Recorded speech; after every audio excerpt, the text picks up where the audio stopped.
Hello বন্ধুরা, amazing earth TV globe চ্যানেলে স্বাগতম। একটু কাছাকাছি আসুন। আপনাদের আজ এমন একটা সত্যি ঘটনার কথা বলবো যা শুনলে আপনাদের গায়ে কাঁটা দিয়ে উঠবে। ঢাকার একদম পুরনো ধুলোমাখা একটা অফিস, চারদিক নিস্তব্ধ, আর ঠিক সে শান্ত পরিবেশের আড়াল থেকেই হঠাৎ করে একটা ফাইল গায়েব হয়ে যায়। সাধারণ কোনো কাগজপত্রের ফাইল নয়, কিন্তু কোটি কোটি টাকার গোপন তথ্যে ঠাসা একটা নীল ফাইল। এর ভেতরে এমন এক গভীর রহস্য লুকানো ছিল যা শুধু আমাদের বর্তমান নয়, আমাদের পুরো ভবিষ্যৎটাকেই হয়তো বদলে দিতে পারত। তো চলুন এই রহস্যের গভীরে ঢোকা যাক।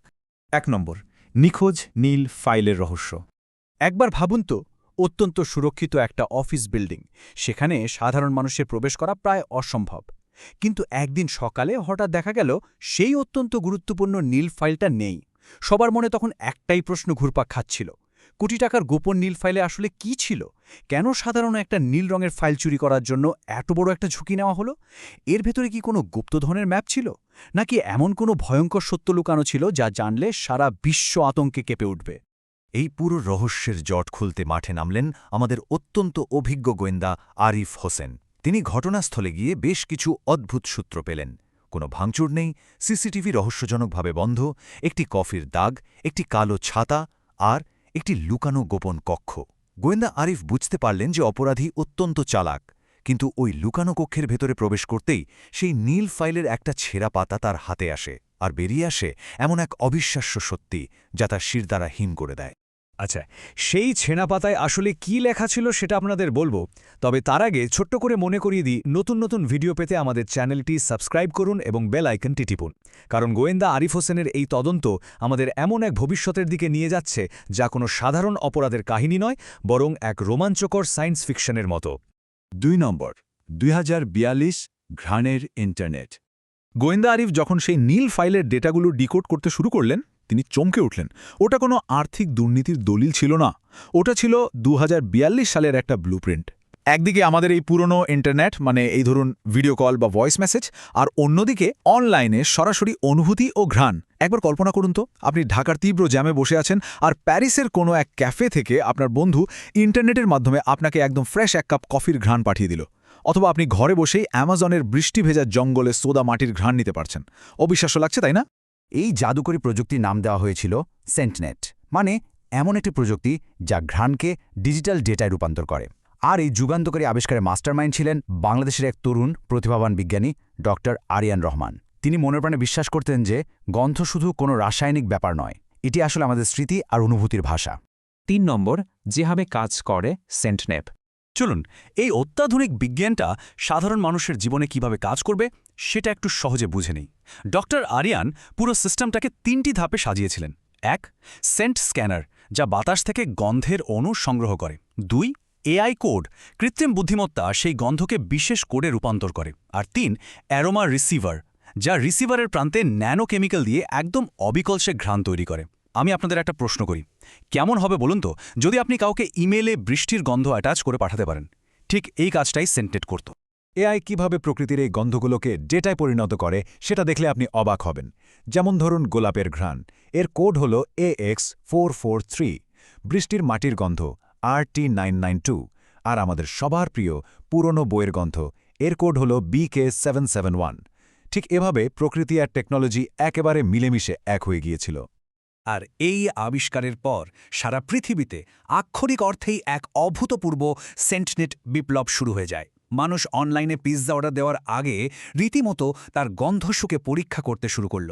সিনেমা হলে দর্শকরা অ্যাকশন দৃশ্যের বারুদের গন্ধ বা রোম্যান্টিক দৃশ্যের ফুলের গন্ধ সরাসরি পেতে শুরু করল। ভার্চুয়াল ট্যুরে ঘরে বসেই সমুদ্রের লবণাক্ত বাতাস অনুভব করা সম্ভব হলো। আর সবচেয়ে বড় কথা, ঘ্রাণ দিয়ে রোগ শনাক্তকরণ শুরু করে দিলেন ডাক্তাররা। সবকিছুই যেন একটা জাদুকরী স্বপ্নের মতো পারফেক্ট ছিল। ৪ নম্বর, ভয়ঙ্কর হ্যাকিং ও আতঙ্ক। কিন্তু স্বপ্ন ভেঙে দুঃস্বপ্ন হতে তো খুব বেশি সময় লাগে না, তাই না? হঠাৎ করেই একদিন পুরো পৃথিবীর চিত্র বদলে গেল। বিশ্বের বড় বড় শহরগুলোতে, টোকিও থেকে লন্ডন, নিউ ইয়র্ক থেকে ঢাকা, মানুষ হঠাৎ করে অদ্ভুত এক গন্ধ পেতে শুরু করল। একটা পচা, ধাতব, অত্যন্ত বিকট এক গন্ধ, যে গন্ধের কোনো উৎসই কোথাও ছিল না। আর তারপরই শুরু হলো বিশ্বব্যাপী লক্ষণ। মানুষ ভয়ঙ্কর দুঃস্বপ্ন দেখতে শুরু করল, তাদের মধ্যে তীব্র বিভ্রম বা হ্যালুসিনেশন দেখা দিল। এমনকি সেই পচা ধাতব গন্ধ পাওয়ার পর অসংখ্য মানুষ সোজা কোমায় চলে যেতে লাগল। পুরো বিশ্বজুড়ে নেমে এলো এক চরম বিশৃঙ্খলা আর আতঙ্ক। গোয়েন্দা আরিফের তদন্ত আর ডক্টর আরিয়ানের ডেটা মিলিয়ে যে সত্যিটা বেরিয়ে এলো সেটা যে কোনো ভূতের গল্পের চেয়েও ভয়ঙ্কর। এটা ছিল নিউরাল গন্ধ কোড, হ্যাকারদের তৈরি এমন ঘ্রাণ যা মানুষের মস্তিষ্কের ভয় কেন্দ্রকে উদ্দীপ্ত করে আবেগ নিয়ন্ত্রণ করে। হ্যাঁ, ঠিকই শুনেছেন, একটি অতি গোপন টেক কোম্পানি এই সেন্টেন্ট হ্যাক করে মানুষের অনুভূতি, স্মৃতি আর সিদ্ধান্ত নিয়ন্ত্রণ করার জন্য এই গন্ধকে একেবারে হাতিয়ার হিসাবে ব্যবহার করছিল। 5 নম্বর, মহাকাশের শেষ 17 মিনিট। পৃথিবীর 800 কোটি মানুষের স্বাধীন চিন্তা তখন পুরোপুরি ধ্বংসের দ্বারপ্রান্তে। এই মহাবিপর্যয় থামাতে ডক্টর আরিয়ানের সামনে একটাই মাত্র পথ খোলা ছিল, সেন্টনেটের মূল সার্ভার পুরোপুরি শাটডাউন করে দেওয়া। কিন্তু সমস্যা হলো, সার্ভারটা তো পৃথিবীতে ছিল না, ওটা ছিল পৃথিবীর কক্ষপথে ঘুরতে থাকা একটা স্যাটেলাইটে। আর ডক্টর আরিয়ানের হাতে সময় ছিল মাত্র 17 মিনিট। হ্যাঁ, মাত্র 17 মিনিট। কাউন্টডাউন শুরু হয়ে গেছে, আর মাত্র 17 মিনিট পরেই এই ভয়ঙ্কর নিউরাল গন্ধ পুরো পৃথিবীর বায়ুমণ্ডলে চিরস্থায়ীভাবে ছড়িয়ে পড়বে। ঘড়ির কাঁটা টিক টিক করে এগোচ্ছে, আর ডক্টর আরিয়ান পাগলের মতো চেষ্টা করছেন ওই সার্ভারের কোর হ্যাক করার। 6 নম্বর, রহস্যময় সমাপ্তি। একদম শেষ মুহূর্তে, যখন সময় প্রায় শূন্যের কোঠায়, ডক্টর আরিয়ান সফল হলেন। স্যাটেলাইটের কোর শাটডাউন হয়ে গেল, পৃথিবী এক মহাধ্বংসের হাত থেকে রক্ষা পেল। চারিদিক তখন একদম শান্ত। তবে সিস্টেমটা পুরোপুরি ডেড হয়ে যাওয়ার ঠিক 1 সেকেন্ড আগে ডক্টর আরিয়ানের রিসিভারে একটা শেষ ঘ্রাণ এসে পৌঁছায়, ভেজা মাটির গন্ধ। হ্যাঁ, কোড RT992, তার ছোটবেলার গ্রামের সে বৃষ্টির সোঁদা মাটির গন্ধটা, যে ঘ্রাণটা তাকে শেষবারের মতো মনে করিয়ে দিল যে সে একজন রক্তমাংসের মানুষ, কোনো যন্ত্র নয়। পৃথিবীতে ফিরে এসে ডক্টর আরিয়ান একটা কথা বলেছিলেন যা আমাদের সবার একটু ভেবে দেখা উচিত। তিনি বলেছিলেন, প্রযুক্তি মানুষের জীবন বদলাতে পারে, কিন্তু মানুষের অনুভূতি নিয়ন্ত্রণ করা উচিত নয়। সত্যিই তো, বিজ্ঞান আমাদের হয়তো অনেক কিছুই দিতে পারে, কিন্তু আমাদের মানবিক আবেগ, আমাদের স্মৃতি, এগুলো একান্তই আমাদের নিজস্ব। এর ওপর কারো কন্ট্রোল থাকা উচিত নয়।